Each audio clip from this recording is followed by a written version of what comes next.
Seperti selalu saya katakan bahwa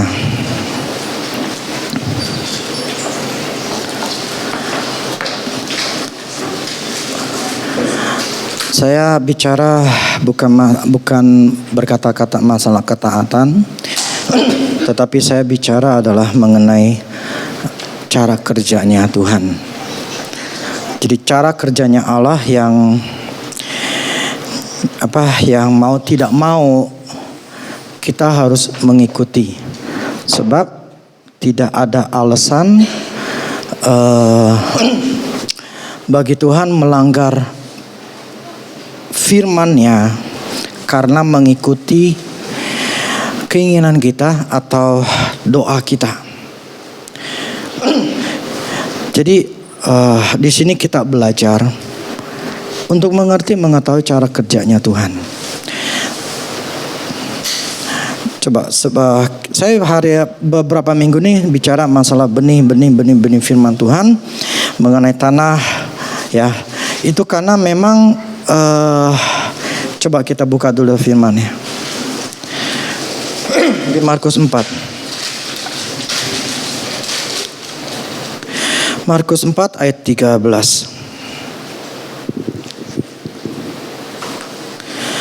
Markus 4 ayat 13. Lalu ia berkata kepada mereka, "Tidakkah kamu mengerti perumpamaan ini? Kalau demikian bagaimana kamu dapat memahami semua perumpamaan yang lainnya?" Penabur itu menaburkan firman. Orang-orang yang di pinggir jalan tempat firman itu ditaburkan ialah mereka yang mendengar firman.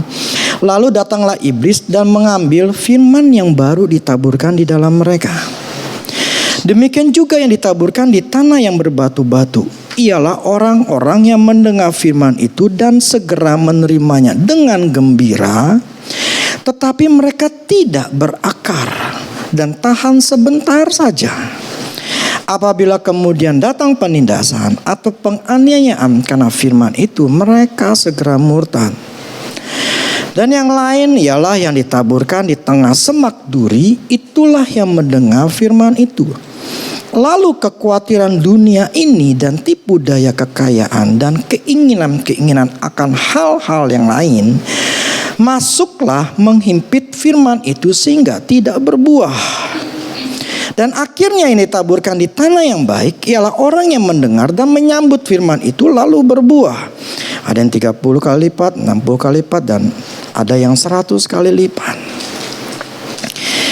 Oke, kita selalu pengen maunya yang terakhir, berbuah 30, 60 sampai 100 kali lipat. Itu keinginan orang Kristen, selalu katakan amin. Nah, tetapi kenyataannya adalah tidak terjadi. Maka itu Tuhan mengatakan begini, bagaimana kamu dapat memahami semua perumpamaan yang lain kalau yang ini aja gak ngerti? Jadi Tuhan yang katakan gini, ngertiin dulu perumpamaan ini mengenai benih ini, ngertiin dulu baru dapat yang lain gitu loh. Lah kalau gak ngerti ini, ya gak ngerti yang lain gitu loh maksudnya. Jadi betapa pentingnya masalah atau pengertian tentang benih. Ini gak ngerti, yang lain gak ngerti gitu loh. Makanya saya beberapa minggu ini saya bicara ini karena memang Tuhan taruh dalam diri saya, dan plus juga saya sedang mengalaminya gitu loh. Saya sedang mempelajarinya. Saya sedang merenungkannya gitu loh. Karena ini memang sangat-sangat penting gitu loh. Karena benih ini secara pengertian ini secara tidak langsung itu ternyata memang saya sudah alami.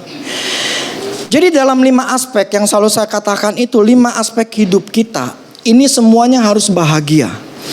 Harus punya benih. Tanpa ada benih di dalam 5 aspek ini, kalian tidak akan pernah bisa bahagia. Tidak akan bisa bahagia. Tidak akan mengalami kebahagiaan di dalam 5 bidang ini. 5 bidang besar ini.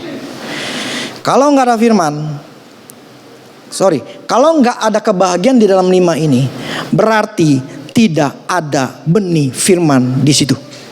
Itu aja. Jadi kalau masih masalah, berarti tidak ada benih firman di situ. Bukan saya menghakimi, tetapi itulah prinsipnya. Di mana ada firman, Tuhan kerja.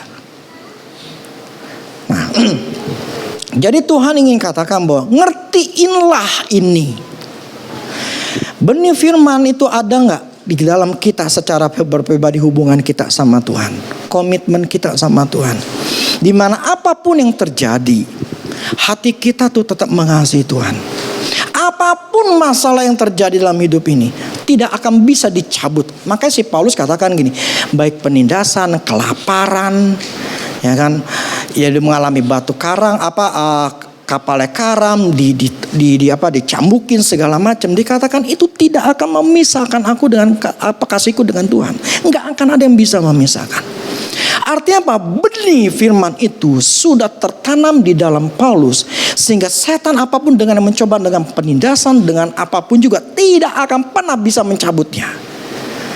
Itu benih akarnya terlalu kuat di dalam Paulus, sehingga dia mengalami penganiayaan. Tidak ada kata-kata yang keluar penyangkalan terhadap Tuhan. Nah, itu benih. Nah, yang ada di mengenai hubungan kita sama Tuhan. Nah, kalau hubungan kita sama Tuhan saat ini tidak bermasalah, maksudnya begini, ketika ada masalah dalam hidup kita, kita marah, kita ngamuk, kita kecewa, kita menjadi benar-benar kita tuh mempunyai satu perasaan negatif thinking sama Tuhan. Itu berarti benih tentang Tuhan dalam diri kita itu tidak kuat. Saya ingat sekali, saya ngalamin itu semua. Saya sempat kecewa sama Tuhan, saya marah sama Tuhan, kenapa hidup saya tidak mengalami perubahan. Saya menangis, saya berteriak sama Tuhan, tidak ada jawaban, dan saya menjadi kecewa sama Tuhan. Tapi apakah kemudian Tuhan menjadi kemudian tiba-tiba dia mengasihi saya? Maksudnya tiba-tiba dia akan menjawab pada saat itu? Enggak.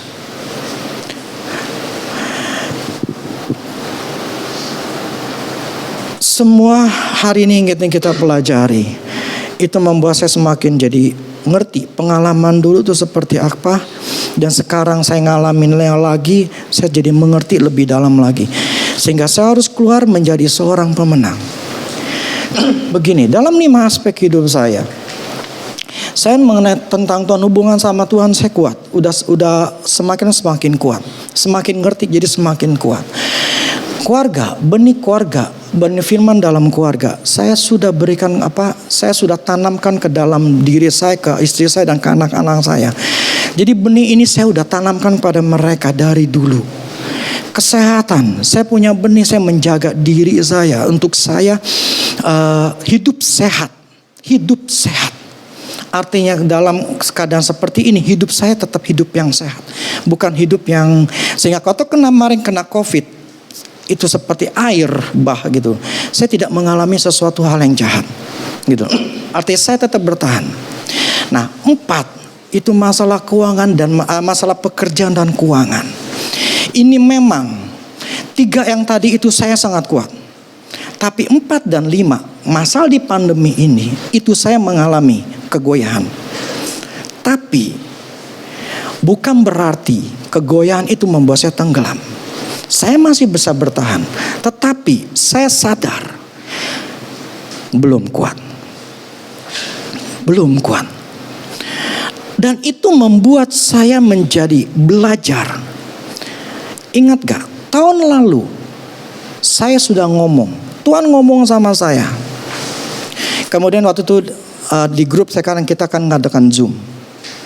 Nah, waktu di Zoom itu saya katakan bahwa Tuhan ngomong sama saya bahwa pandemi ini, COVID ini akan semakin memburuk. Kita disuruh adaptasi. Ingat gak? Kita disuruh beradaptasi. Kita disuruh saat itu untuk mulai berpikir lebih cepat cepat gitu loh. Bagaimana mengatasi masalah COVID ini? Masalah keuangan, masalah kerjaan. Waktu saya udah omongkan, saya katakan ini bukan makin membaik, tetapi akan memburuk, semakin memburuk. Nah saat itu, apakah kita sadar? Apakah kita siap-siap? Atau malah ya udah tenang-tenang aja, diam-diam aja. Akhirnya ketika kena masalah, bang, marah, kecewa sama Tuhan. Kenapa kau nggak tolong saya? Kenapa engkau nggak kasih tahu saya? Kenapa engkau nggak bukain jalan sama saya? Lah, tahun lalu sudah dikasih tahu. Beradaptasilah, berubahlah. Jangan mengandalkan satu hal, satu kerjaan. Beradaptasi artinya berubah. Nah saat itu saya sadar, oke lah saya mesti berubah. Akhirnya saya harus melakukan satu hal yang lain. Memang belum dapat, maksudnya belum menghasilkan. Tetapi saya udah mulai mengalami adaptasi. Memang ada kegoncangan. Saya punya bisnis biro jasa, rugi. Berapa bulan kita rugi? Ada hal yang rumah saya yang mengalami yang nggak terjual gitu loh, lama. Nah itu saya mengalami kegoncangan. Tapi ada benih firman yang Tuhan berikan sama saya. Dan itu yang saya pakai. Itu yang saya pegang. Dan saya tidak menjadi kecewa dan marah sama Tuhan. Kenapa? Karena firman-lah yang membuat kita bisa bertahan. Enggak ada firman, enggak akan pernah kuat hidup kita. Enggak akan pernah kuat. Makanya benih firman yang hari ini saya ingin yang dari kita pelajari, kita harus ngertiin. Makanya begini, banyak orang bisa berkata, saya sudah ngelakuin apa yang diajarkan. Saya sudah bayar persepuluhan. Saya udah ngelakuin A, saya ngelakuin B, apa yang perlu dikasih tahu, apa yang saya lakuin ini, bla bla segala macam saya sudah pelajari dan saya sudah lakukan. Tapi kenapa Tuhan tidak melakukannya? Atau tidak menjawab saya dan tidak merubah hidup saya? Apakah itu menandakan bahwa firman itu gagal? Apakah maksudnya itu menyatakan Tuhan tidak menolong saya atau firman-Nya itu gagal?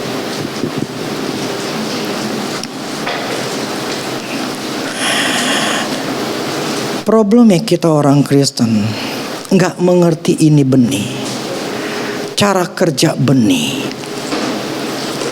Kita dari dulu selalu diajarkan minta, maka Tuhan akan jawab. Minta, Dia akan berikan. Minta, carilah maka kamu akan menemukan. Dan kita selalu menjadi seorang pengemis dan tidak mengerti apa itu proses.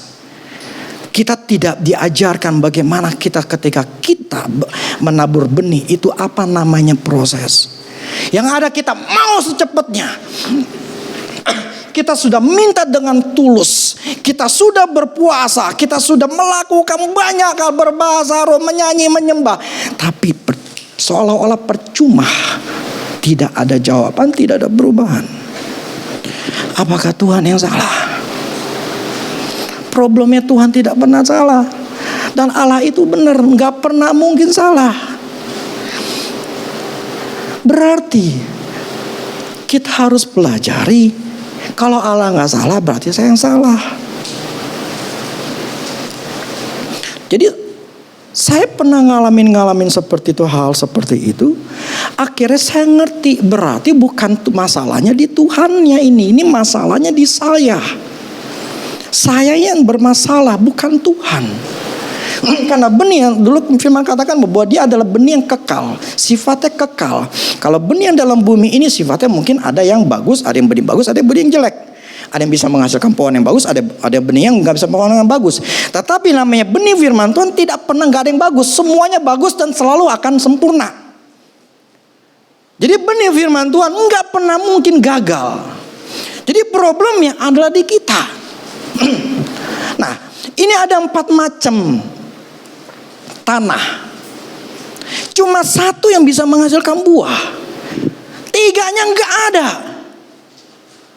3-tiganya nggak ada perubahan. Berarti kalau hidup kita nggak berubah, berarti tanah kita adalah tanah yang nggak bagus. Simple. Contoh begini, kalau saya tahu itu rumah Adiri misalnya saya nanam mangga, saya tahu itu pohon mangga dan saya tahu itu ada buahnya. Memang buahnya udah kelihatan. Itu pohon mangga. Artinya itu memang nyata mangga. Saya nggak bisa bilang itu rambutan, faktanya itu mangga. Artinya apa? Buah tidak bisa kita deny.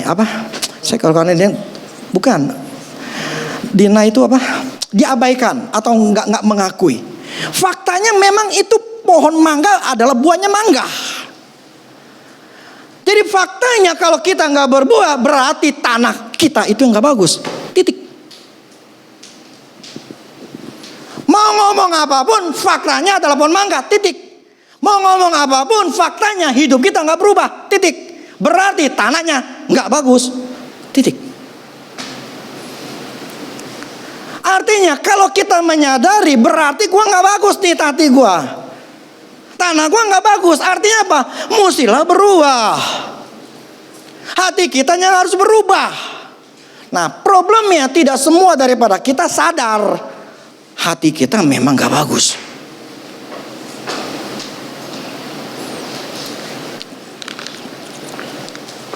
Nah ini yang bermasalahnya. Kita menganggap ya minimal ini hal yang biasa. Yang namanya penderitaan, yang namanya kekurangan, yang namanya itu sesuatu yang proses yang harus saya alami. Benar, kelihatannya benar. Tetapi kalau bertahun nggak ada perubahan, ini berarti ada yang salah. Ada yang salah di tanah kita, di hati kita. Sadar gitu loh. Bahwa problemnya bukan di Tuhan. Problemnya adalah di kita. Kalau kita gak punya kesadaran, kita gak akan pernah berubah. Pernah si Jack Ma ngomong begini. Kalau ada seorang ini dalam pekerjaan, kalau orang dia mengalami masalah, dia ketika gagal gitu ya, dia melakukan kesalahan.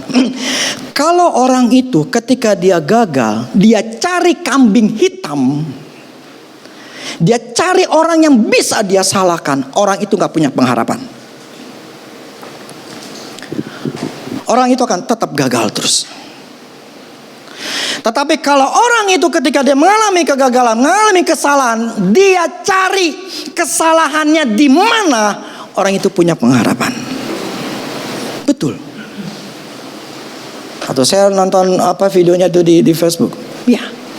Kalau kita hanya mencari kesalahan orang lain dan mencari kesalahannya Tuhan, akibat dari masalah kita yang enggak terselesaikan, kita jadi orang yang tidak punya pengharapan. Enggak punya pengharapan berubah. Saya dulu adalah orang yang takut gagal dan selalu menyalahkan Tuhan. Sampai saya sadar, makanya selalu saya katakan Tuhan tidak pernah salah, Tuhan tidak pernah salah. Karena dulu saya salah, saya menyalahkan Tuhan. Sampai saya sadar ternyata bukan Tuhan yang salah, tapi saya yang salah. Nah dulu makanya saya nggak mengalami perubahan. Karena memang saya hanya menuntut, mencari, mengemis sama Tuhan. Jadi pandangan saya ke Tuhan itu bukan mengenai firman-Nya tentang di dalam diri saya, tapi saya hanya meminta. Permintaan saya itu tulus loh. Saya bisa berpuasa berhari-hari, saya bisa berlutut 4 jam, saya berbahasa roh itu berjam-jam loh. Tapi hidup saya nggak berubah. Miskin tetap miskin, susah mah tetap susah. Gak ada perubahan. Cuma ketika di Mahanaim, Tuhan baru membukakan otak saya yang bebal ini. Baru saya bisa mengalami perubahan. Nah ini yang harus kita pelajari sekarang. 3 jenis tanah. Akuilah itu adalah tanah kamu.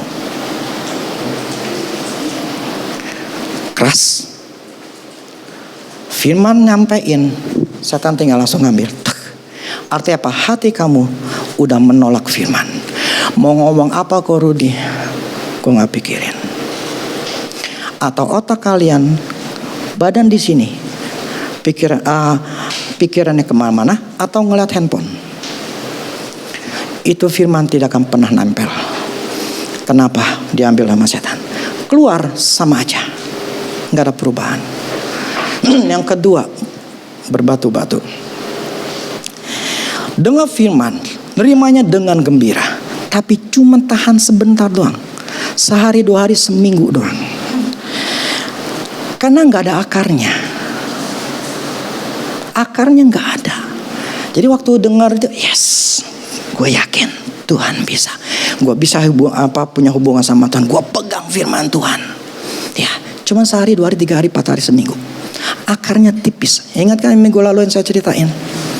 Nggak bertumbuh. Akhirnya apa? Yang nggak berbuah. Yang ketiga, taruh di semak berduri. Hatinya semak duri. Khawatir, takut, tipu daya kekayaan, membela kerjaan, ya, keinginkan hal yang lain. Akhirnya nggak berbuah, nggak menghasilkan apa-apa. Jadi hidupnya sama, susah tetap susah. Kenapa? Karena yang ketiga ini mementingkan pekerjaan, dagangan, apapun juga hobi atau hal yang lain dibandingkan Tuhan. Mumpung gue lagi ini bla bla segala macam. Jadi ketika ada firman, Tuhan ngerti lah, saya nih lagi begini. Tuhan ngerti lah. Kita meremehkan firman. Ya sudah, Tuhan gak masalahin. Tuhan gak masalahin. Tuhan gak akan marah, kemudian menghentikan berkat kita. Kagak. Tapi benihmu gak berbuah.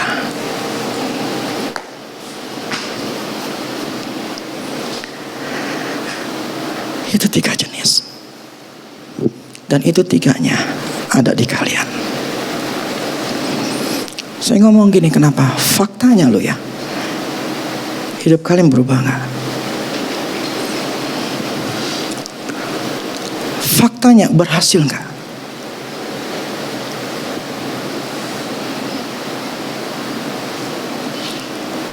Kalau saya lihat itu pohon mangga, ada buah mangga, ya saya yakin itu memang mangga. Saya gak bisa ngomong itu rambutan, memang itu mangga. Saya ngomong seperti ini hanya untuk saya menyadarkan kita semua. Ini pun ke diri saya sendiri, karena ini berbicara kepada saya. Dan ini saya menuntut ke diri saya. Yang tadi saya katakan, saya lagi bangun lagi rumah secara roh, benih untuk pekerjaan dan keuangan. Saya akan mau bangun ini 2. Apapun yang terjadi dalam dunia ini supaya tidak akan menggoncangkan saya. Saya harus bisa itu. Jadi ini bicara mengenai diri saya. Saya harus punya yang namanya tanah yang subur. Kita tidak akan pernah bisa mempunyai tanah yang subur, menanam benih, kalau hati kita nggak dibersihin.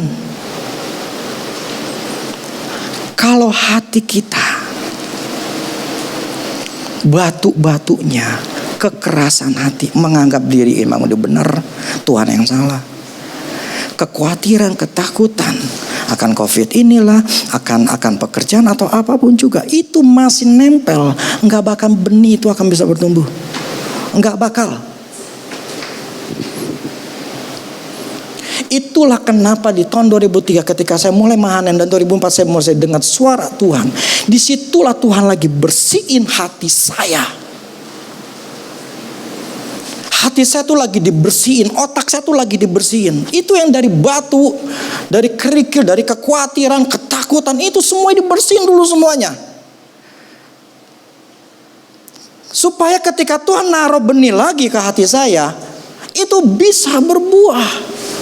Bisa bertumbuh dulu, bisa bertumbuh dulu baru bisa berbuah. Dan selama saya hati saya nggak benar, pikiran saya nggak benar, nggak bisa berbuah saya. Nggak akan ada perubahan.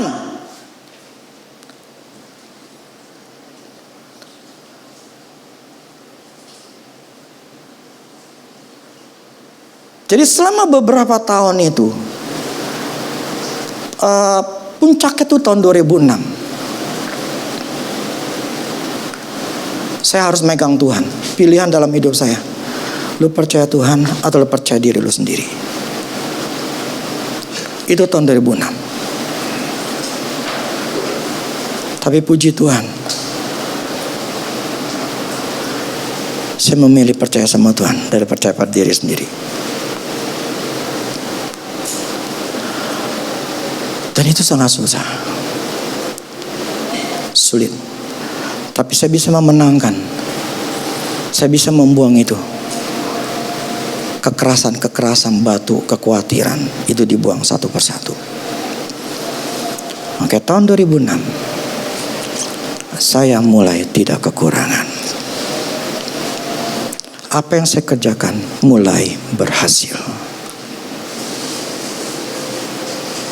Apa yang saya kerjakan mulai berhasil.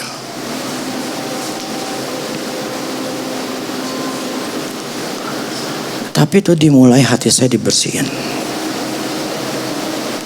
Kalau kalian gak sadar bahwa hati kita ini masing-masing banyak batu, kekhawatiran, firman tidak akan pernah ada yang bisa bertumbuh. Tidak akan bisa.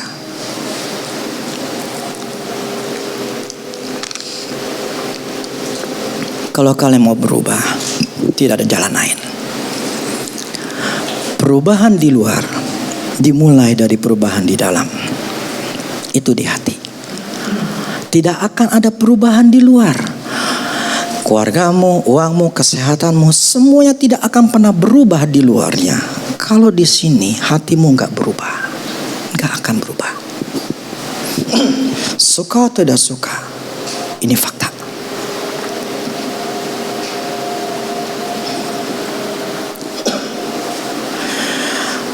Kemudian Tuhan katakan seumpama, beginilah hal kerajaan Allah.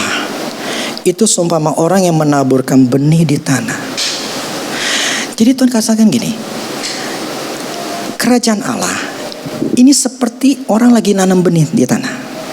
Jadi Tuhan katakan gini, cara kerja kerajaan Allah, nih ya, cara kerjanya kerajaan Allah itu sama seperti, ya, seumpama itu artinya sama seperti orang yang menaburkan benih di tanah. Jadi kalau kita ngerti cara kerjanya Tuhan, kalau kita ngerti cara kerjanya kerajaan Allah, maka kita akan mendapati apapun yang Tuhan sediakan. Kalau ngerti. Nah, inilah hari ini sekali kasih ngerti. Tuhan kasih tahu nih, cara kerjaan Allah. Beginilah hal kerajaan Allah. Sumpah orang yang menaburkan benih di tanah. Jadi petani dia nabur benih tanah. Pada waktu malam hari ia tidur, siang hari ia bangun, dan benih itu mengeluarkan tunas, dan tunas itu makin tinggi. Bagaimana terjadinya nggak diketahui orang itu. Ya kalau kita nanam benih, kita kan nggak tahu gimana. Pokoknya tiba-tiba muncul aja gitu loh. Nah, bumi dengan sendirinya mengeluarkan buah. Mula-mula tangkainya, lalu bulirnya, kemudian butir-butir yang penuh isinya dalam bulir itu. Nah, apabila buah itu sudah masak, orang itu segera menyabitnya, sebab musim menuai sudah tiba. Jadi Tuhan katakan gini, ini loh cara kerjanya kerajaanku. Ini cara kerjanya aku nih kayak gini nih. Nabur benih, itu petani nggak tahu bagaimana bisa bertumbuhnya. Pokoknya bumi itu yang akan mengeluarkan, itu bisa menghasilkan dengan prosesnya, itu bisa menghasilkan sebuah tumbuhan yang muncul dan akan bisa. Pertama dikatakan bulirnya, mulai tangkainya, bulirnya, kemudian penuh isi dengan bulir itu. Nah, pada waktunya itu berbuah, tinggal diambil. Ini loh cara kerjanya. Nah, yang saya ingin ajarkan adalah hari ini adalah seperti itu. Cara kerja kerajaan Allah. Yang pertama yang tadi, benih itu harus ditanam di tanah yang baik, yang subur. Benih firman Tuhan tidak akan pernah bertumbuh jika benihnya tidak tertanam. Ini nomor satu.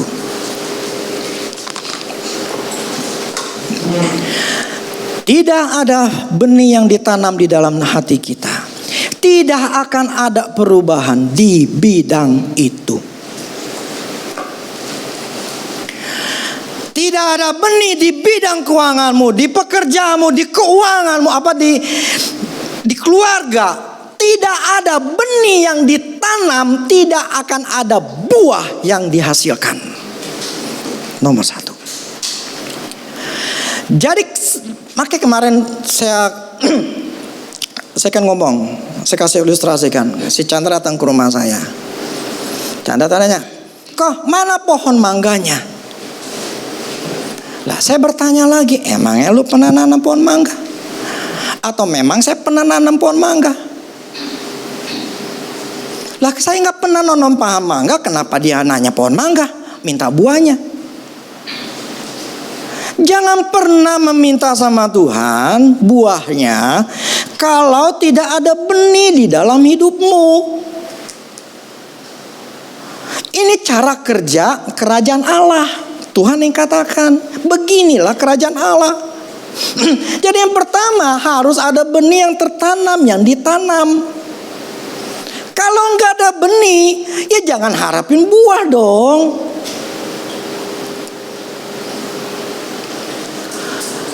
Kalau kita bicara keluarga di anak, ada benih untuk di anak firman Tuhannya. Kalau nggak ada benih, jangan ngarapin itu anak bisa tunduk taat, nggak memberontak. Lah nggak ada benihnya ditanam kok di anak itu. Terus berharap lu mesti tunduk, lu mesti taat sama orang tua, lu mesti begini. Lah tunggu dulu, emang lu pernah ngajarin? Terus anaknya ngomong, emang mami pernah ngajarin? Emang papi pernah ngajarin? Lah kalau nggak pernah ngajarin, nuntut untuk dia ngikutin kita, gimana sih?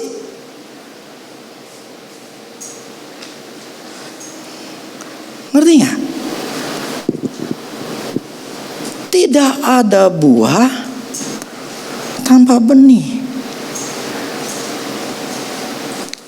Tidak ada keberhasilan di dalam keuangan, di dalam pekerjaan, kalau tidak ada benih di dalam pekerjaan keuangan. Tidak ada keberhasilan di dalam apapun aspek hidupmu kalau tidak pernah ada benih firman di situ. Maksud saya gini, punyalah akal sehat. Mikir, kalau taca lontong, mikir. Jangan menuntut Tuhan untuk biar dia melakukan yang kita mau. Lah Tuhan bilang, emang lu punya gini loh. Kita selalu berpikir gini. Untuk contohnya orang yang sakit, dia baca firman Tuhan, oleh bir-birunya aku disembuhkan. Dia baca, dia renungin, yes Lord, oleh bir-birunya Engkau mati di kayu salib untuk menebus dosa-dosaku. Aku percaya Engkau adalah Allah yang sanggup menyembuhkan aku. Amin. Aku percaya Tuhan. Amin. Terus berharap, oke Tuhan, sembuhkan saya.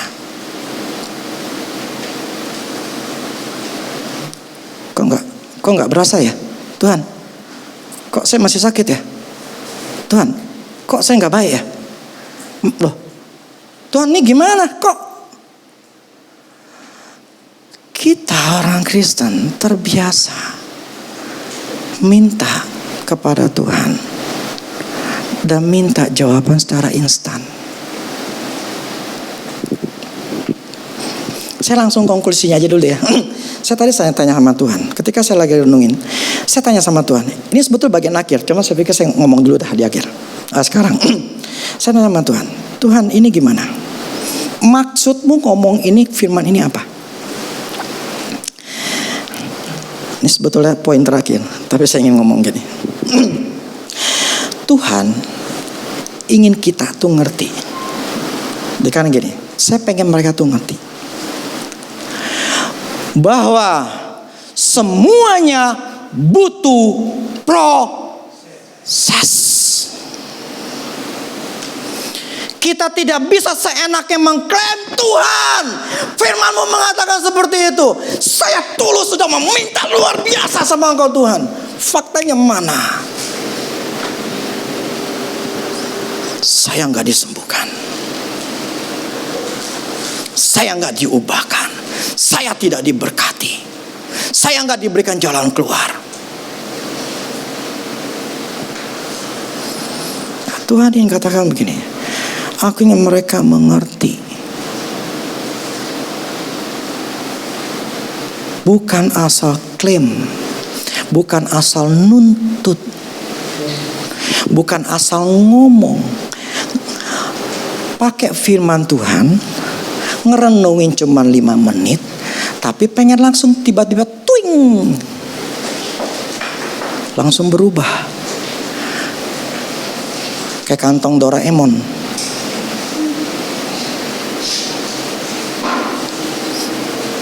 Nggak bisa. Bukan itu cara kerjanya Tuhan. Nyaho ente.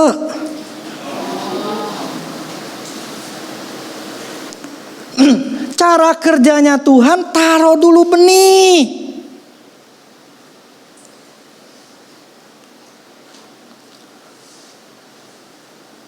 Punya nggak benihnya?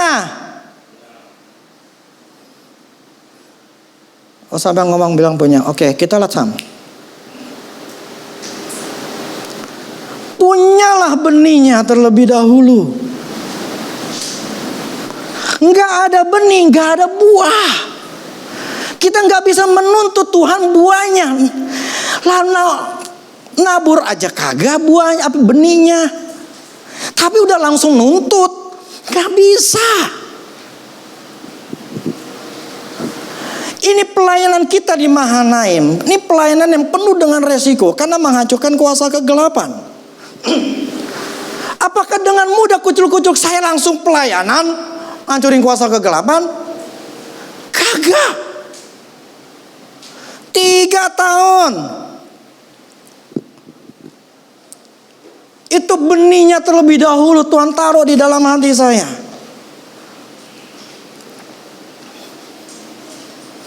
Tahun 2006 baru mulai pelayanan. Jadi selama itu benih firman Tuhan harus ada di dalam diri saya sendiri.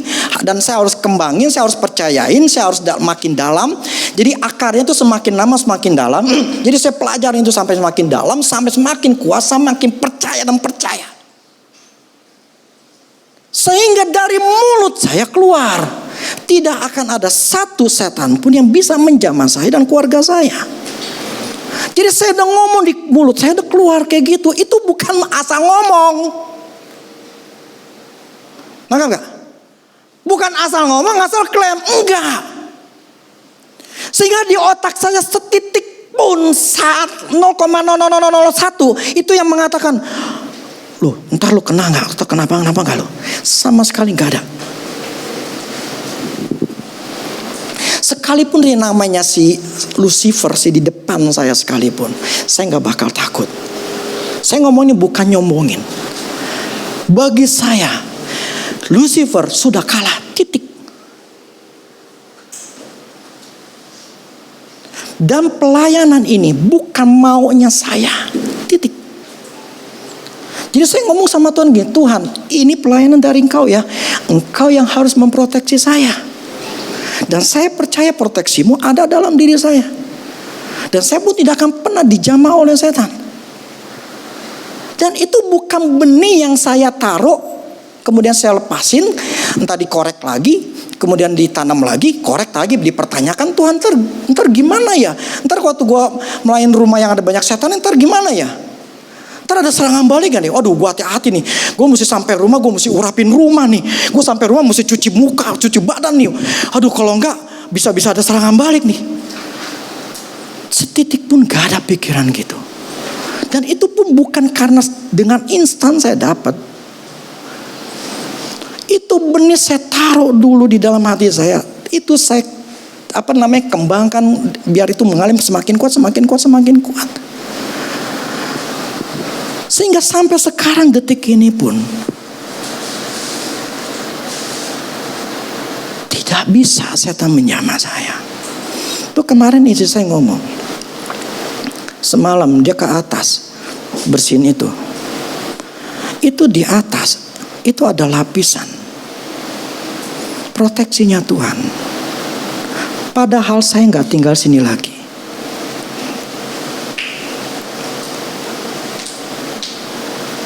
Kenapa? Karena saya sudah percaya. Kenapa? Karena saya sudah taruh benih itu. Jadi kemanapun saya pergi, rumah saya yang sekarang saya tinggalin pun nggak ada istilah pengurapan. Karena saya udah percaya, otak saya mengatakan bahwa di badan saya aura hadirat Tuhan atau Tuhan itu sudah ada di dalam diri saya. Kemanapun saya jalan, itu hadirat akan menjaga saya, keluarga saya. Jadi tidak perlu saya mengurap-urapi. Setan nggak mungkin bisa mampir. Itu saya bukan dapatnya dengan mudah. Kalau nggak punya benih, jangan nuntut Tuhan untuk dapat buahnya. Sama di keluarga. Kalau kita nggak pernah mengajarkan anak, terus anak udah gede kurang ajar, jangan nyalain anak. Karena orang tuanya nggak pernah kasih benih.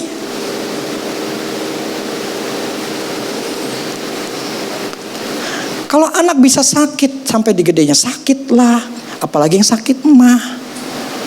Kalau anak sampai sakit mah, sorry saya ngomong, orang tuanya dablek.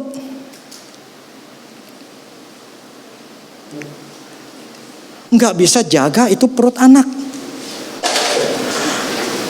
Saya dari masih kecil anak itu saya jaga banget yang namanya kesehatan. Itu namanya makan pagi, makan siang, makan sore, makan malam, tidurnya itu semuanya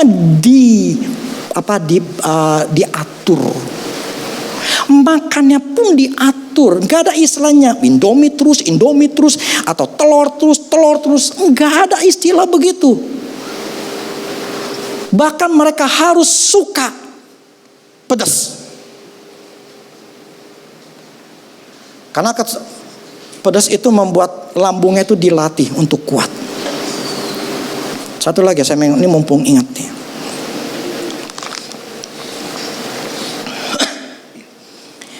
Kalau kita mengalami kesalahan, ya jangan nyalain orang lain. Saya ingat sekali ketika saya salah dulu. Berapa tahun yang lalu, saya bilang, Tuhan ini saya bangkrut. Saya ada 4-5 kali bangkrut. Saya bilang, kok Tuhan jadi begini. Terus Tuhan ngomong saya begini, kamu yang salah. Kamu mengambil keputusan yang salah. Ya terus gimana dong Tuhan? Saya ingat sekali gitu loh. Tuhan katakan, apa ya? Tuhan gak ngomong gue akan gantiin. Nah, tapi Tuhan ngomong gini, engkau harus bertanggung jawab dengan apa yang sudah kau lakukan.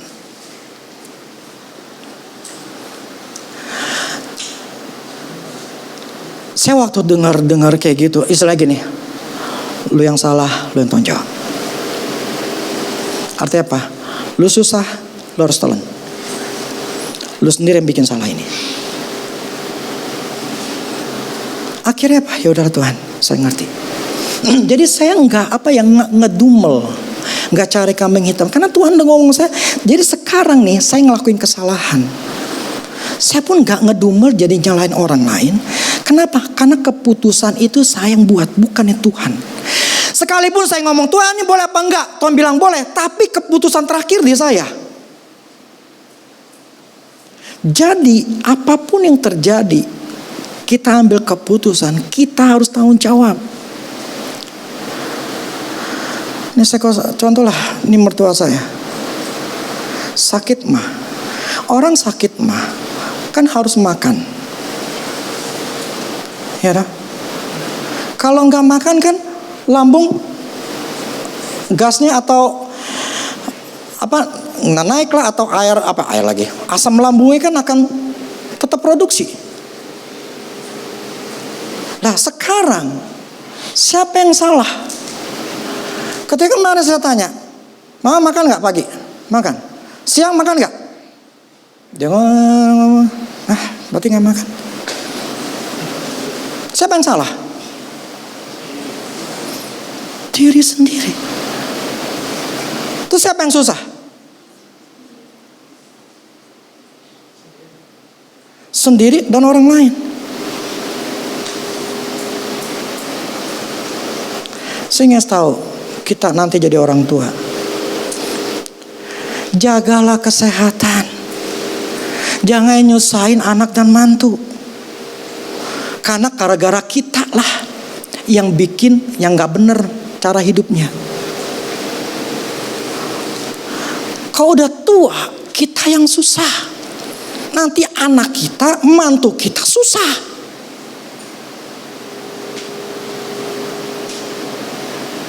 Kita harus, bukan berarti saya gak mau disusahin, bukan. Saya malu udah anterin ke dokter kok, gak masalah gitu. Tapi kalau itu kesalahan yang diulangin lagi, udah tahu sakit, ya wong jaga gitu loh. Tapi gak mau jaga. Siapa yang susah? Diri sendiri. Maksudnya kita harus tahu diri gitu loh. Jagalah kesehatan. Jangan makan seenaknya. Ada porsinya. Jangan makan ya mumpung gua hidup. Bukan. Kita harus tahu batasannya. Jadi supaya nggak nyusahin diri sendiri dan orang lain. Makanya saya jaga kesehatan saya. Karena saya nggak mau sakit. Nah, saya balik lagi. Pertama, itu mesti ada benih. Ya. Kalau nggak ada benih, jangan nuntut Tuhan yang minta buah ya. Yang kedua,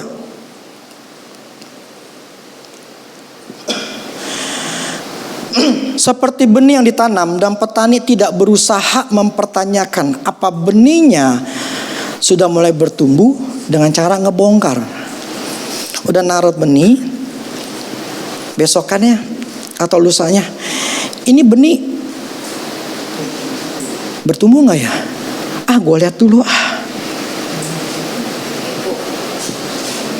Dibongkar lagi. Itu benih bertumbuh nggak? Mati. Yang namanya benih firman Tuhan yang sudah kita taruh di dalam diri kita, itu nggak ada pertanyaan lagi.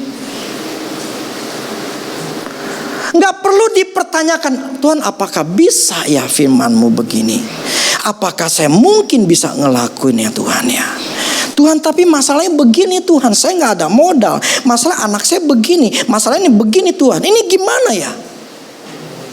Itu sama saja kita mempertanyakan benih itu. Akhirnya apa itu? Benih mati. Makanya sebetulnya gini, ngikut Tuhan itu sebetulnya susah.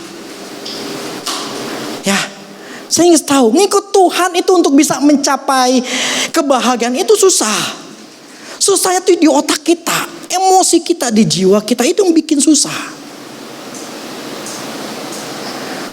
Saya sendiri pun ngalamin. Ini bukan hal yang mudah, susah. Karena saya pun ngerasain susahnya. Jadi ketika ada firman Tuhan yang taruh di dalam diri saya tuh nggak boleh mempertanyakan ketika ada kejadian. Kok salah lagi ya? Kok rugi lagi ya?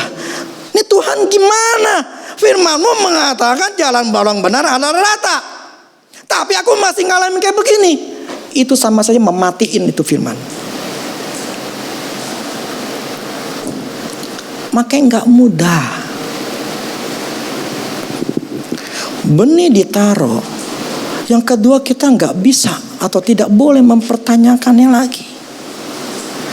Ketika saya sambung lebih cepat ya. Mempercayai benih itu akan bertumbuh dengan cara kita menjaga dan merawat benih itu supaya tidak dirusak oleh hama atau hal yang lain.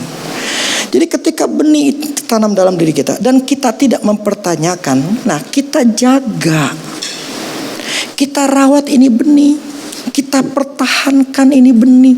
Ketika setan ngomong sama kita, mana lo faktanya, buktinya mana lo? Tuh lo masih begitu, tuh lo masih kelos, lo masih begini. Mana faktanya firman Tuhan ngomong kayak gitu? Nah inilah yang kita harus mempertahankan. Inilah yang susah. Otak kita gini loh, kita tidak bisa kita tidak bisa melarang yang namanya burung berterbangan di atas kepala kita. Tetapi kita bisa melarang itu burung nempel ke kepala kita. Artinya apa? Ketika ada serangan setan yang mencoba masuk ke pikiran kita, tinggal kita memilih. Kita nggak bisa bukan menolak. Kita tidak bisa melarang itu setan. Lu jangan kasih gua dong pikiran negatif. Gak bisa. Dia pasti lemparin terus. Tapi kita bisa menolak, tidak membiarkan masuk. Mungkin nggak? Bisa nggak kalian menolaknya?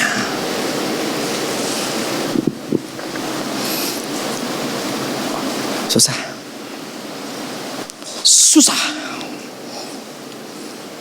Karena saya pernah ngalamin. Susah banget. Ketika saya pegang waktu firman Tuhan, ini waktu zaman dulu sekitar 2004-2005. Ya Tuhan, aku percaya Engkau akan mencukupi segala kebutuhanku. Saya ngomong gitu. Saya bersihin otak saya dari ketakutan, dari kekhawatiran. Nggak ada hitungan 1 hari. Masuk lagi pikiran, takut lagi. Bersihin lagi, dilemparin sama setan lagi. Saya terima, takut lagi. Susah, sakui, susah. Itu nggak gampang banget.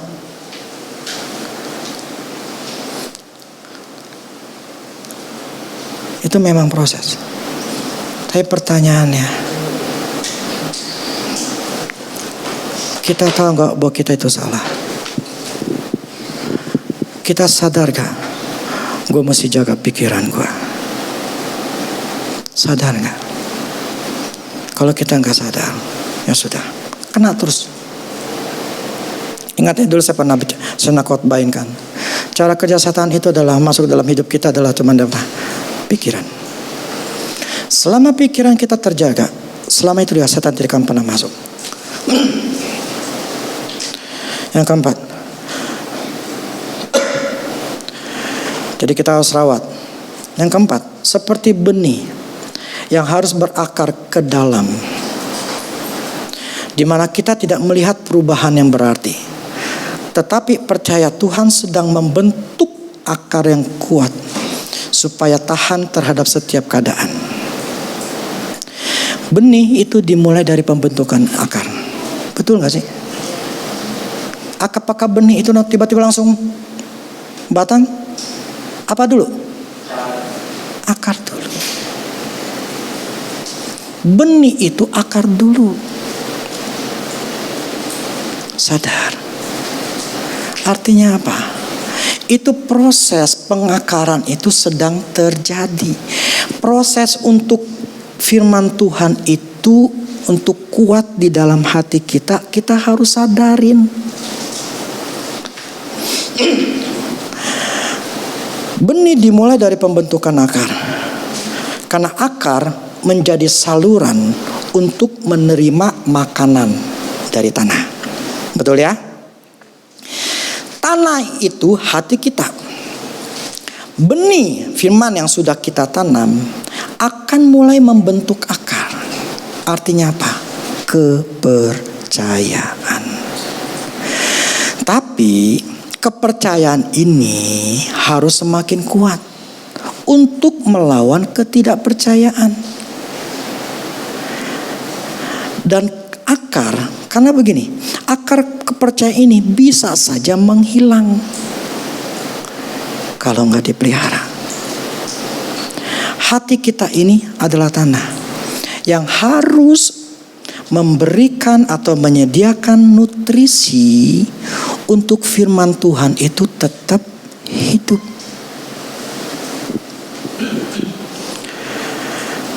Artinya apa? Kita harus sadar firman Tuhan itu di dalam hati kita itu bisa hilang.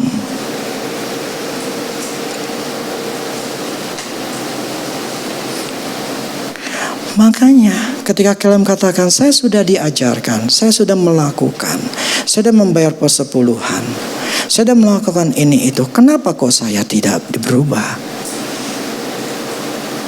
Pertanyaannya adalah itu benih bertahan enggak? Problem akarnya tipis atau di tanahnya tipis. Nah karena tanahnya tipis, akar ini kan butuh makanan. Lah kalau makanannya nggak ada, ya tuh pohon lama-lama mati. Yang cerita 2 minggu yang lalu, minggu lalu. Kalau tanah kita pendek, pengertiannya pendek, ya nggak merenungkannya, cuman hanya ngerenungin 5 menit, itu benih nggak bakal bertumbuh. Enggak bakal. Makanya enggak berubah. Saya tahu, saya sadar ini. Makanya saya setiap hari saya renungin itu firman. Jalan orang benar itu rata. Tuhan merintis jalan orang benar itu rata. Saya enggak asal klaim.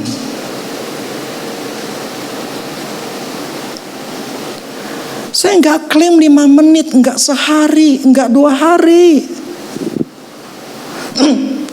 Kenapa Andrew Wommack itu bisa membangkitkan orang mati itu beberapa orang? Gini, kebanyakan orang hamba Tuhan itu kalau lagi kebaktian, ada hadirat Tuhan, ada urapan. Dia enggak. Itu yang saya salut sama dia. Dia mukjizat terjadi bukan karena ada di dalam kebaktian atau di dalam pokoknya dalam hadirat Tuhan lah gimana. Tapi dia bisa melakukan mukjizat cuma pakai firman. Itu yang saya senengin dari dia. Hanya firman doang. Dia bisa membangkitkan anak yang mati. Anak yang mati udah 5 jam. Dulu kita pernah membangkitkan. Dulu ada satu anak dari tim kita tuh, bapaknya meninggal. Kita coba hidupin. Yang cuma bisa adalah badannya tadi dingin, itu bisa panas. Jadi badan udah mulai panas, tapi tidak bisa masukin roh. Rohnya masih di luar. Mau masukin gak bisa. Tapi kita cuma hanya sebatas kemampuan kita. Tadi dingin, itu jadi hangat. Seperti biasa, hangat. Tapi kita gak bisa masukin rohnya. Karena memang kita gak punya benih firman itu. Nah, si Andrew ini, dia bisa bangkitin anaknya 5 jam. Udah mati. Cuman apa? Berdasarkan firman. Dia renunginnya enggak sehari, enggak 2 hari, enggak seminggu, enggak 2 minggu, enggak sebulan, bertahun-tahun. Sehingga itu benih begitu kuatnya di dalam diri dia. Akarnya sangat kuat.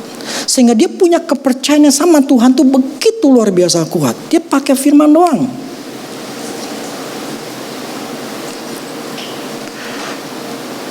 Itulah yang maksudnya kalau kita enggak punya akar yang kuat. Kalau kita tidak menutrisi firman Tuhan itu, kita terima, kita taruh benih itu, kita tidak mempertanyakan, tapi kita harus memperdalam itu benih. Bukan asal comot, sehari udah selesai, besokannya lupa. Ada masalah, jebret, nangis lagi sama Tuhan, nuntut Tuhan lagi, marah lagi sama Tuhan, kecewa lagi sama Tuhan. Tuhan kok gini, gue udah kerjain ini tetap aja gak berhasil. Karena benihnya udah mati.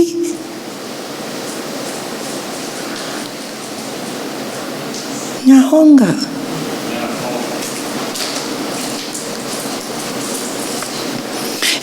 Ini firman, ini kebenaran. Ini saya sedang lakuin. Saya tahu enggak mudah. Karena fakta di depan saya berbeda dengan firman. Beda. Semalam, ini saya ngomong apa adanya. Cuma semalam kamu duit hilang 5 juta. Sakit hati gak lo? 5 juta semalam. Sakit hati gak?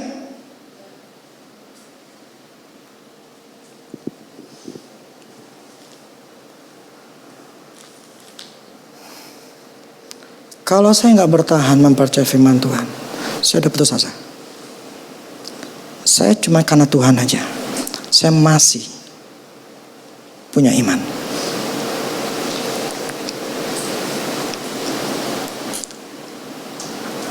Gak mudah.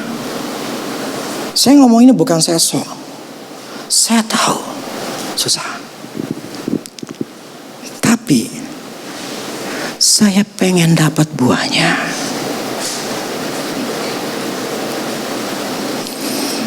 Cara kerja kerajaan adalah ya ini.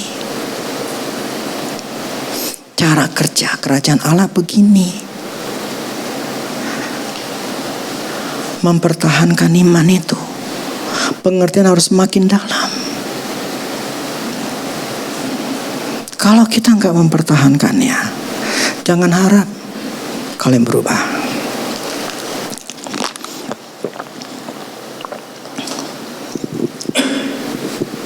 Nomor 5. Setelah pengertian cukup, maka tanpa kita sadari, pikiran kita akan mulai diubahkan. Dan karena pikiran kita diubahkan sesuai firman Tuhan, maka Allah bisa akan memberikan jalan keluar kepada kita.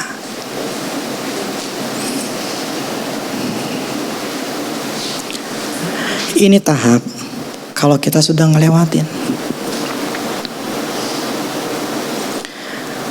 Mempertahankan. Nah, ketika kita pertahankan terus, otak kita mulai berubah.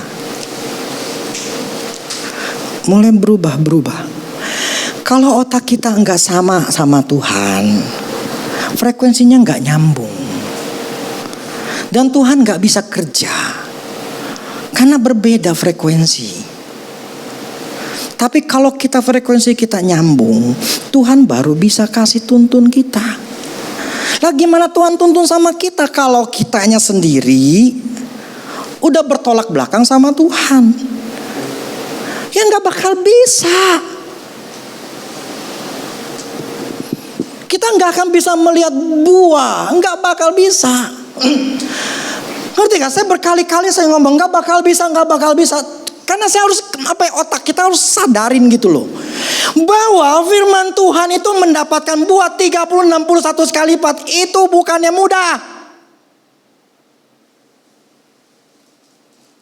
Tuhan ingin nyadarin kepada kita bahwa ngikut Tuhan itu susah. Ngikutin firman Tuhan itu susah. Enggak gampang, itu butuh yang namanya pengorbanan. Mau gak kita berkorban? Korban apa? Pikiran kita, emosi kita. Mau kita tundukin diri kita? Karena kita mau marah. Kadang-kala ketika saya lagi saya pengen mau banting loh handphone saya atau mouse. Ini saya pengen saya bukan hilang 5 jutaan. Lebih dari itu. Tapi karena Tuhan ngomong sama saya aja. Karena Tuhan sudah ngomong sama saya gak putus asa. Karena saya tahu ini jalannya Tuhan. Saya udah tahu. Karena Tuhan ajalah. Tapi saya tahu gak mudah. Yang saya ingin katakan begini. Kalau otak kita gak sama Tuhan, jangan berharap hidupmu berubah. Makanya ikut Tuhan itu susah. Saya bertahun-tahun baru bisa berubah. 2006 itu baru bisa mulai ada. Saya gak kekurangan. Karena apa? Karena otak saya udah bisa menguasai. Saya udah mulai bisa kuasai kekhawatiran. Saya udah mulai bisa menguasai kekhawatiran. Tapi itu baru mulai. Tahun 2006 seterusnya, itu penguasaan ketakutan akan kegagalan. Itu saya harus rubah. Itu makan bertahun-tahun. Sampai ke akhirnya tahun sekitar kurang lebih 2010 lah, baru saya bisa. Itu proses yang lama. Tapi saya bertahan. Kenapa bisa bertahan? Secara manusiawi saya putus asa. Saya mau putus asa. Tapi karena saya tetap menjaga hubungan saya sama Tuhan, saya masih bisa bertahan. Saya tuh sayang Tuhan. Saya sayang Tuhan banget. Saya cari Tuhan itu bukan karena tangannya. Saya cari Tuhan karena hatinya. Saya sayang Tuhan banget. Tapi itu enggak cukup. Anggap enggak cukup. Misi saya itu militan. Kita berdua melayan Tuhan itu sungguh-sungguh. Enggak ada istilahnya kita cuti. Enggak ada istilahnya kita ngambek. Tapi tetap miskin. Kan itu enggak cukup. Jadi jangan nuntut sama Tuhan. Tuhan, sudah melayani dari berapa puluh tahun yang lalu. Kok saya masih seperti ini? Tuhan, saya sudah berbahasa roh. Saya sudah puasa 40 hari. Saya sudah ngelakuin A, B, C, D, E semua sampai Z. Kok saya belum berubah? Belum cukup.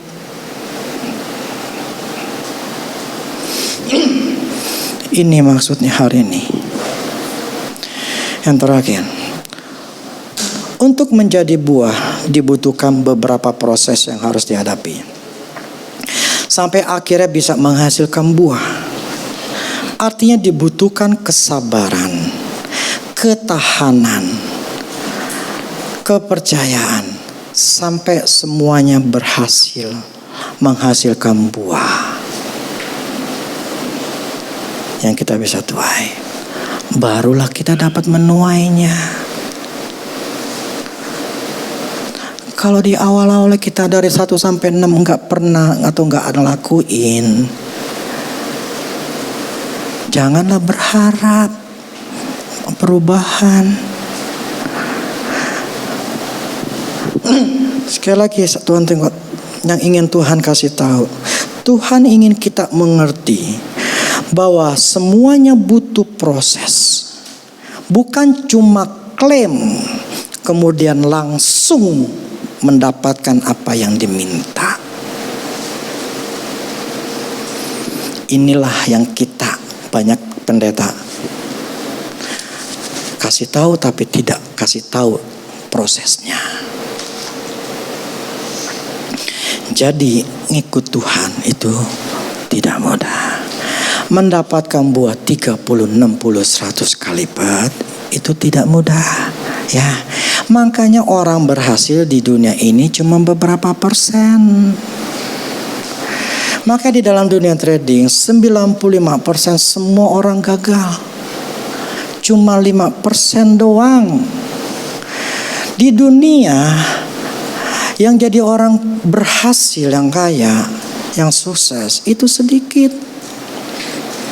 Yang gagal lebih banyak. Kenapa? Karena memang susah. Untuk bahagia 5 aspek hidup kita itu nggak mudah. Itu susah. Karena harus lakuin ini dulu. Prosesnya banyak. Pertama saya ulangi, benih itu harus punya dulu. Itu pun mesti harus tanahnya bagus. Kalau nggak tanahnya jelek ya percuma. Artinya benih Tuhan tuh nggak bertumbuh. Saya anggap nih bagus semua deh ya. Benih itu pertama harus ditanam. Kedua, benih itu nggak boleh dipertanyakan benar atau enggaknya. Yang ketiga, percaya itu benih itu pasti akan bertumbuh dan kita menjaga merawatnya. Keempat, kita harus itu buat benih itu sampai berakar semakin dalam dengan cara kita mesti ngertiin. Jadi nggak cuma sehari 2 hari, mesti berminggu, berbulan-bulan untuk supaya ngerti akarnya semakin dalam. Yang kelima, setelah ngerti, maka otak kita pun berubah. Akibat otak kita berubah, barulah Tuhan kasih jalan keluar. Selama otak gak berubah, penuh dengan ketakutan, selalu mementingkan kerjaan atau yang lain, mementingkan ketakutan, gak mungkin nyampe otaknya sama Tuhan, gak bisa dikasih jalan keluar. Yang keenam, yaitu dibutuhkan kesabaran, daya tahan, kepercayaan yang tetap dipertahankan, barulah bisa ngasilin buah. Kok susah ya? Kok banyak ya? Memang. Makanya Tuhan katakan, beginilah kerajaan Allah seumpama seperti benih. Cara kerja kerajaan adalah seperti ini. Suka atau tidak suka, itulah benih, cara benih itu bisa bertumbuh dan berbuah. Itu Tuhan katakan, itu cara kerajaan kue kayak gitu, kayak benih itu. Jadi kalau kita ingin mendapatkan sesuatu dari Tuhan, mengalami perubahan, ngertiin benih ini. Kalau nggak ngerti ini, yang lain nggak ngerti.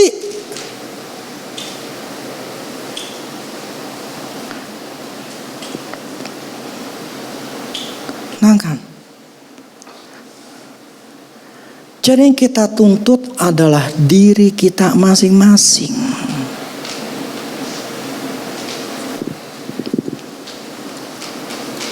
Bukan menuntut Tuhan. Jangan berkata, Tuhan, saya sudah mengucapkan doa yang tulus. Saya sudah meminta dengan sangat. Kenapa engkau tidak? Dulu saya pernah ceritain. Sekali lagi saya ngeceritain lagi.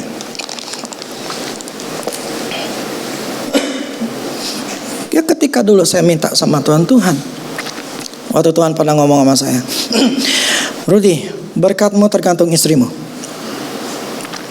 Lah, waktu itu istri saya adalah istri pemberontak, gak bisa diomongin. Saya komplain sama Tuhan, Tuhan gak bisa begitu dong. Kau berkati aku saja tanpa dia. Tuhan bilang, enggak bisa. Tuhan, gimana kalau dia masih seperti itu? Engkau harus perbaiki dia. Tuhan, gimana? Diam. Artinya apa? Tuhan gak mungkin ngelanggar, sekalipun saya begitu mengasihi Tuhan. Rule is rule. Aturan main adalah aturan main. Suka atau tidak suka, lo ngikutin atau gak mau ngikutin, itu urusan lo. Kita gak bisa menuntut Tuhan, Tuhan berkati aku dong, gue udah susah, gue udah bayar pos, gue udah ngelakuin gini. Tuhan bilang, lu belum ngelakuin itu. Justru karena lu gak ngelakuin, makanya lu kayak begini. Tuhan, tapi gak bisa, gue lagi susah banget, lagi butuh banget Tuhan. Tuhan diam. Enggak akan ditolong sama Tuhan. Loh, kok gak ditolong? Sorry, bukan saya ekstrim. Tuhan akan tetap menolong, tapi hanya dipelihara. Seperti orang lagi lari, dikasih tetes minum, tuh enak banget. Tapi setelah itu aus lagi. Hanya dikasih berkat yang setetes. atau kesembuhan yang cuma sebentar-sebentar. Karena gak ada benihnya.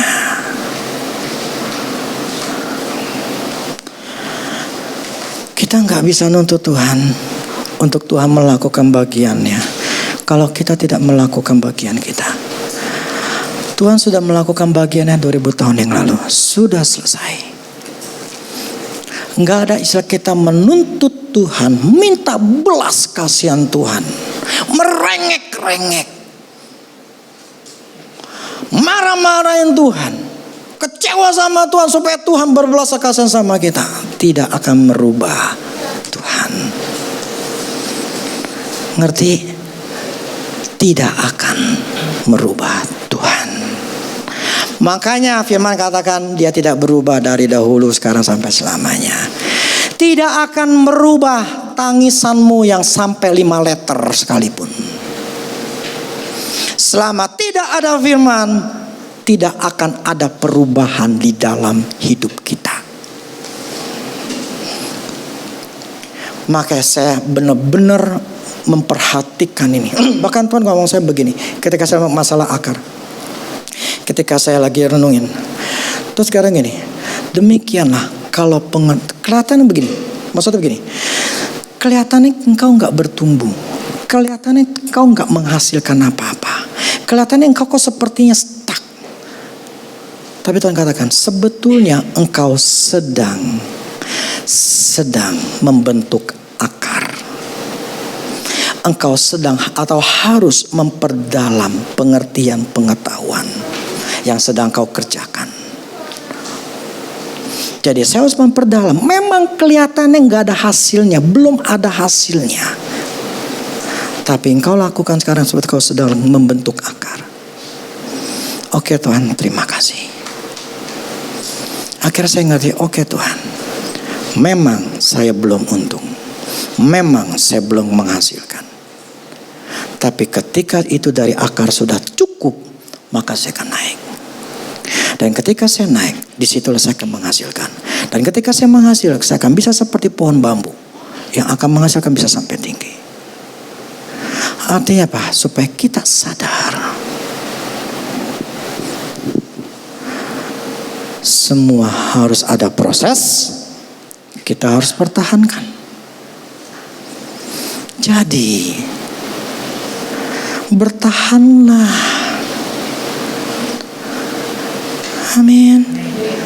Kalian sudah menggebu-gebu, kalian sudah punya firman. Terus jangan sampai seminggu, jangan sampai sebulan, jangan sampai 2 bulan. Tapi ketika ada sesuatu, ninggalin Tuhan. Udah yang namanya pohon yang kita sudah lagi bertumbuh, udah bertumbuh nih, udah pengen nunggu hasilnya. Kamu tebang.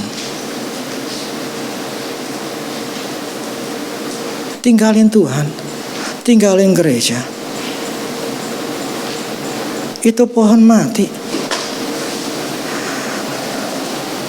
Kamu mulai lagi dari nol.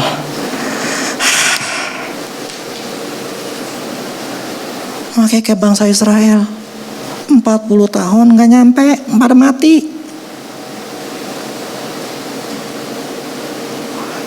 Kamu mau berapa tahun atau sampai mati hidup kamu gak sukses?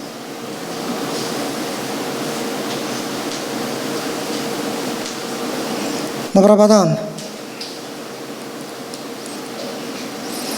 Engkau gak mendapatkan apapun yang Tuhan janjikan. Apa yang kau mau? Mau berapa tahun?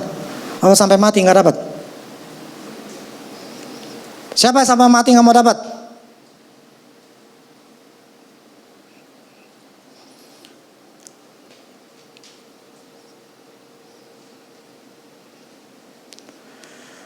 Saya ngomong ke diri saya sendiri. Hanya untuk kotak saya. Ke tanah Kanaan itu ada shortcutnya. Tapi dibutuhkan mental. Gue harus punya mental seperti si Caleb dan Joshua. Gue harus punya mental seperti mereka berdua. Gue harus shortcutin ke sana. Gue gak perlu bertahun-tahun baru gue bisa masuk tanah Kanaan. Punya nggak pikiran kayak gitu?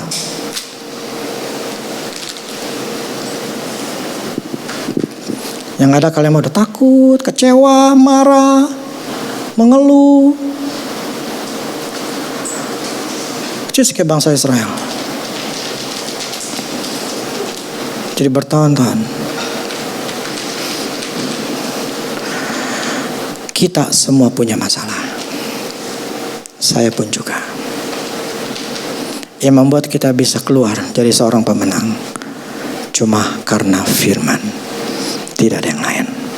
Kalian tidak butuh namanya urapan. Ya, yang kalian butuhkan hanya firman. Karena itu ambillah firman. Peganglah firman. Tentang apa? Kesehatanmu, penjagaanmu, keluargamu, ataupun juga. Ambil itu firman. Taruh, pegang terus, simpan terus, gali terus, simpan terus. Benar kamu keluar sebagai seorang pemenang, seorang pemberani. Amin. Ini yang saya rindukan. Ini yang saya, sorry kalau saya ngomongnya keras. Saya ingin kita semua tuh sadar. Caranya adalah seperti ini. Kerajaan Allah seumpama. Jadi kalau kita ngerti ini, sekali lagi, ini gak mudah.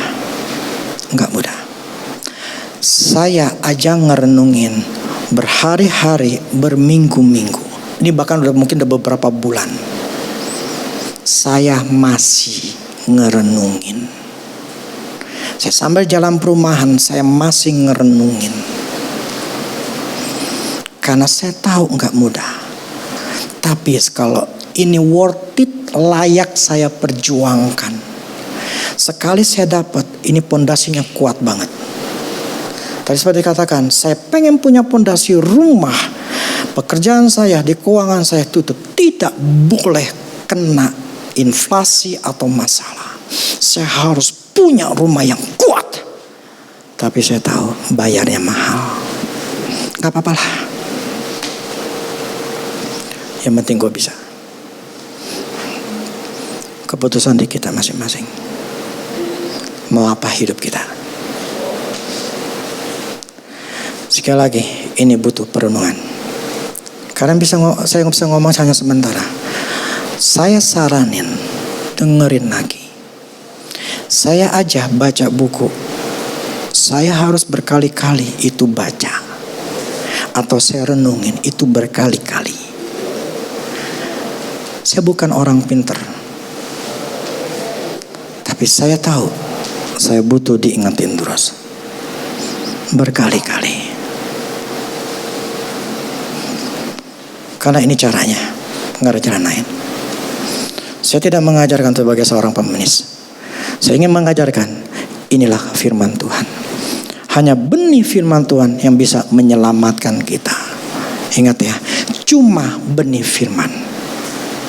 Kristus adalah benih firman itu. Dia adalah firman. Firman jadi manusia dan firman itu adalah kehidupan. Dan kehidupan itu adalah terang manusia. Dapat firman, dapat Kristus. Dapat Kristus, dapat terang. Dapat terang, hidupmu terang, jelas. Itu Yohanes 1 mengatakan. Amin. Ngerti ya? Kalau bisa dengerin lagi. Karena ini gak bisa mudeng dalam sehakali. Makanya saya ngomong ini udah beberapa minggu. Saya ngomongin ini berkali-kali. Karena supaya bisa mudeng. Karena saya sendiri pun harus mudeng. Harus sadar. Harus ngerti. Ngerti? Oke ya, musik.